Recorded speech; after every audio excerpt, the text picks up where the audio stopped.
আজকে একটা ভয়ঙ্কর দিন গেল আমাদের জন্য। দিনটা ভয়ঙ্কর এই জন্য, কালকে গেছে বুধবার, আজকে হচ্ছে বৃহস্পতিবার।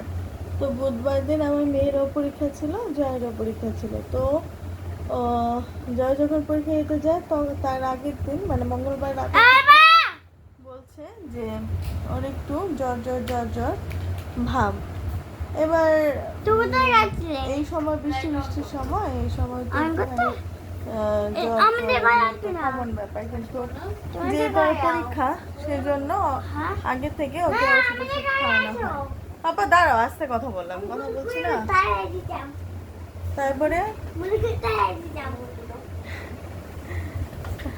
তাহলে একটু ঘুরে আসবি মেয়েটা।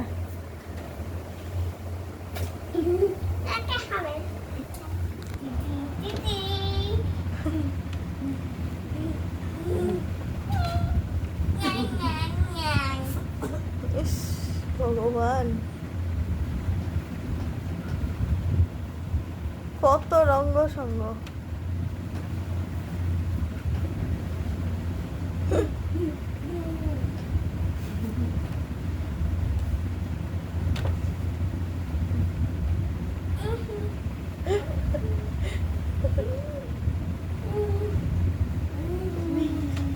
যাই বাড়িটা 2 মিনিট অন্য ঘর থেকে ঘুরে যায়।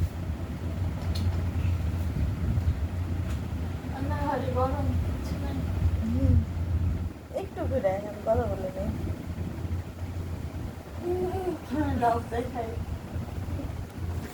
এরকম করতে পারে না, তো এরকম করে। তো তো এই কয়টা তো তারপরে এবার আর কাউকে প্যারাসিটামল এগুলো খাওয়ানোর পরে এবার পড়ছিল, রেস্ট নিচ্ছিল, শুয়ে শুয়ে পড়ছিল মোবাইলে। তারপরে রাত্রেবেলা বলছে ঘুম আসছে না, ভাল লাগছে না, ছটফট লাগছে, এই লাগছে সেই লাগছে। এখন যাই হোক, পরের দিন পরীক্ষা, আমি নর্মালি ভেবেছি যে হয়তো টেনশনে এরকম করছে।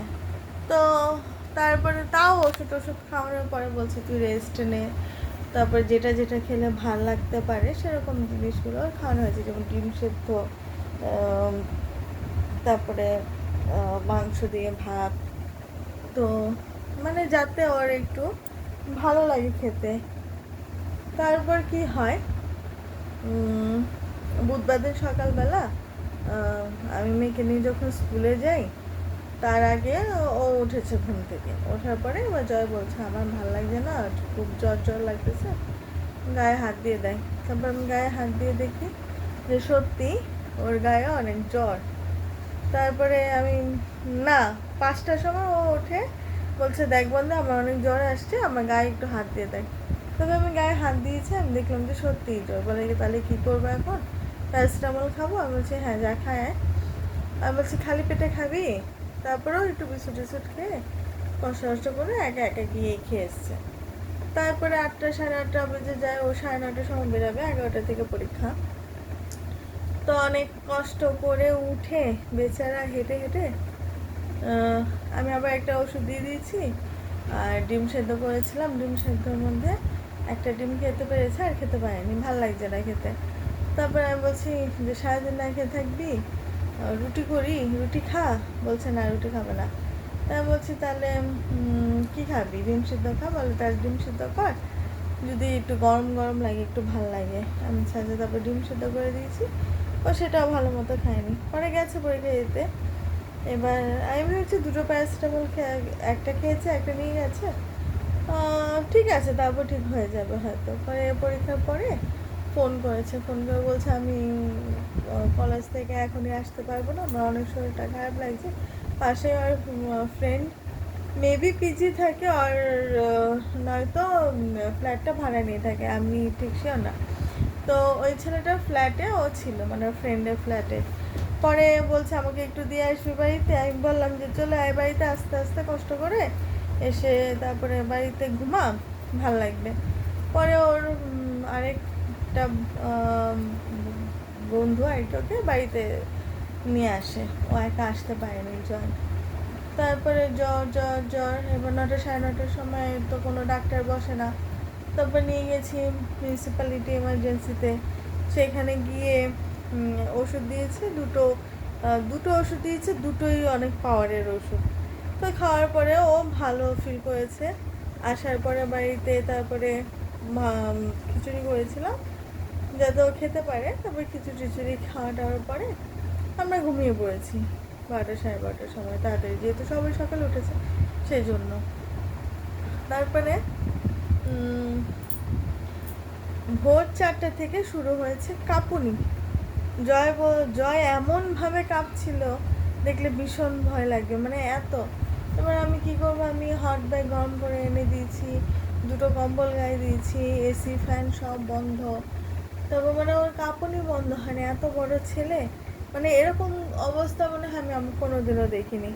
তারপরে আমি কি করবো, তারপরে আমি ভাবলাম যে কিছু একটা গরম জিনিস খাওয়ালে হয়তো ভালো লাগবে। এবার এত রাত্রেবেলা তো আর চা খাওয়ানো যায় না। তারপরে আমি গিয়ে দুধ দিয়ে হরলিক্স দিয়ে ওকে করে দিয়েছি। করে দেওয়ার পরে তখন বাজে 4:10। তারপরে খাওয়া টাওয়ার পরে ও বলছে এখন একটু ভালো লাগছে, দেখি ঘুম হয় নাকি, ঘুমোলে হয়তো ঠিক হয়ে যাবে। আমি বলছি তাহলে এরকম হচ্ছে কেন? বলে অনেক বেশি পাওয়ারের ওষুধ তো আমার বডি নিতে পারেনি। আমি বলছি, তারপরে আমি ঘুমাইনি সেরকম, মানে একদম ঘুম সেরকম না, ফোন দেখছিলাম। তারপরে আমি 10-15 মিনিট হলো, দেখি ও ঘুমিয়ে পড়েছে। তারপরে আমি আবার শুয়েছিলাম, মেয়ে ঘুমাচ্ছিল, মেয়েকে ঠিকঠাক করে দিয়ে আমি ঘুমাচ্ছিলাম, মানে ঘুম কি, হালকা হালকা ঘুম। তারপরে 4:45টার দিকে বলছে বন্ধে আমার অনেক শরীর খারাপ লাগছে, আমার ভালো লাগছে না, আমাকে ডাক্তারের কাছে নিয়ে চল, আমার খুব খারাপ লাগছে। আর দেখছি থথর থথর থথর, মানে এত জোরে কাঁপছে, পুরো খাট কাঁপছিল। তারপরে আমি অর্পাকে দৌড়ে, প্রথমে অর্পাকে ডাকিনি, প্রথমে তেল গরম করে নিয়ে আসি, যে যদি সরষের তেল দিয়ে হাতে পায়ে ঘষা যায় তাহলে যদি একটু গরম হয়। আবার হট ব্যাগ গরম করে দিয়েছি।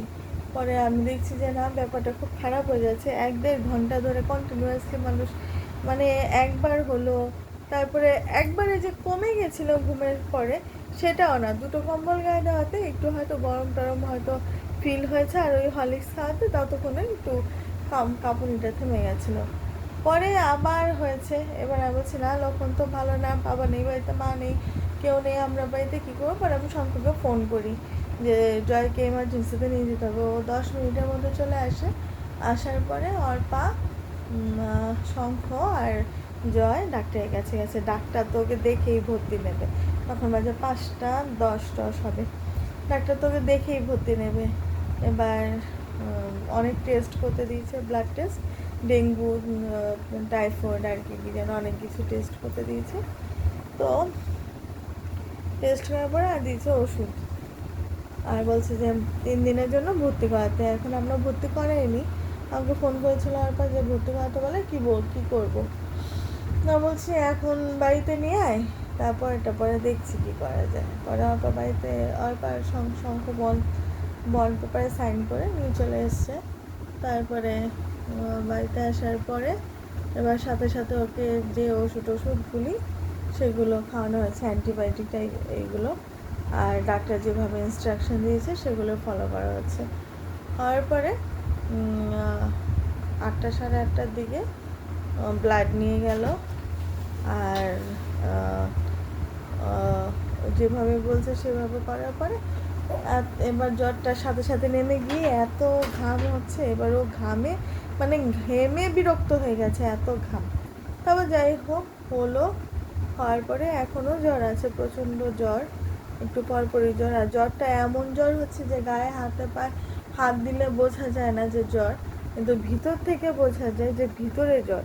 থার্মোমিটারে দেখায় 103, 102, 101, 100, এর নিচে জ্বর হয়ই না, মানে এর নিচেই নামে না থার্মোমিটারের টেম্পারেচার।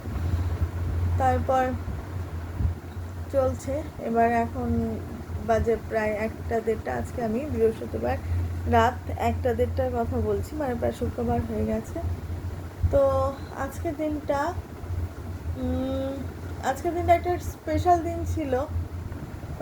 ভয়ঙ্কর দিন বলার কারণ এইটা, আর একটা স্পেশাল ভালো দিন ছিল, যেটা হচ্ছে অর্পার বার্থডে ছিল আজকে। তো আমরা তো বার্থডে সেলিব্রেট করতে পারিনি, দুপুরে রান্না করেছি, যেহেতু বৃহস্পতিবার পুজো দিতে অনেকটা সময় লাগবে, সেজন্য রান্না করেছিলাম ডাল, আলু সেদ্ধ, ডিম ভাজা।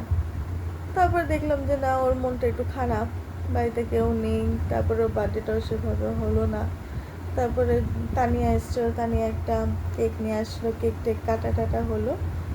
হওয়ার পরে এবার অনন্যা আমাকে বললো যে ও যেটা খেতে পছন্দ করে সেটা কর। তা আমাদের বাড়িতে আমরা কেউ সেরকম পায়েস খাই না, অর্পা খায়, কিন্তু আমার মাথার মধ্যে ছিল না যে পায়েসও তো রান্না করতে হবে। এবার আমাকে যখন অনন্যা বললো যে ও যেটা পছন্দ করে সেটা খাওয়া, ওকে কিনে টিনে খাওয়া, আর আমার মাথায় আসলো যে আমি দুপুরে রান্না করেছিলাম অনেকগুলো ভাত আছে, সেটা আমি ভাজা করি, কারণ ভাত ভাজাও পছন্দ করে। তো আমি ভাজাটাকে আমি কী করলাম, ফ্রাইড রাইসের মতো করলাম। আর মাংস দোকানে ফোন করলাম যে আমাকে এরকম চিলি চিকেনের মাংস দিয়ে যাও 500 মতো। তারপরে ও মাংস দিয়ে গেছে। এখন রাতে আমরা ডিনার করলাম সেই মাংস দিয়ে চিলি চিকেন, আর দুপুরের নর্মাল ভাতের চালে কী বলো, ফ্রাইড রাইস। তো এইভাবে আজকের দিনটা কাটলো। আর এর মধ্যে আবার কি হয়েছে, এর মধ্যে ছাদে গিয়ে দেখি, ছাদে গিয়ে না, ঠাকুর ঘরে জানলা দিয়ে দেখি ছাদের থেকে কী বলে রে, লাউয়ের ডগা নেমে গেছে, মানে কুমড়োর ডগা। তারপর সেটাকে কাটলাম। তারপর ছাদে গিয়ে দেখি আরও অনেক জায়গা দিয়ে বড় বড় ছড়িয়ে ছিটিয়ে গেছে, সেগুলো কেটে নিয়ে আসলাম। বেশি মানে 3 ভাগ করলে 2 ভাগ দিয়েছি শঙ্খ এসেছিলো দুপুরে মাংস টাংস নিয়ে, অর্পার বার্থডে বলে। আর এমনিও মানে নিয়ে এসছে আর কি, তো সেটা তো আর রান্না হয়নি। পরে মাংস ফ্রিজে রেখে দিয়েছি, আর ওই যে কুমড়োর ডগা সেটা ওর ব্যাগে ভরে মামুনির জন্য পাঠিয়েছি, যে বাড়িতে গিয়ে রান্না করে যাবে। তো আজকে এই দিনটা এইভাবেই কাটলো। বাবা মা ছাড়া সত্যি একটু কষ্ট হয় আমাদের, সেটা আমরা পদে পদে বুঝতে পারি। তো এই জন্যই আজকে দিনটা ভয়ঙ্কর গেছে।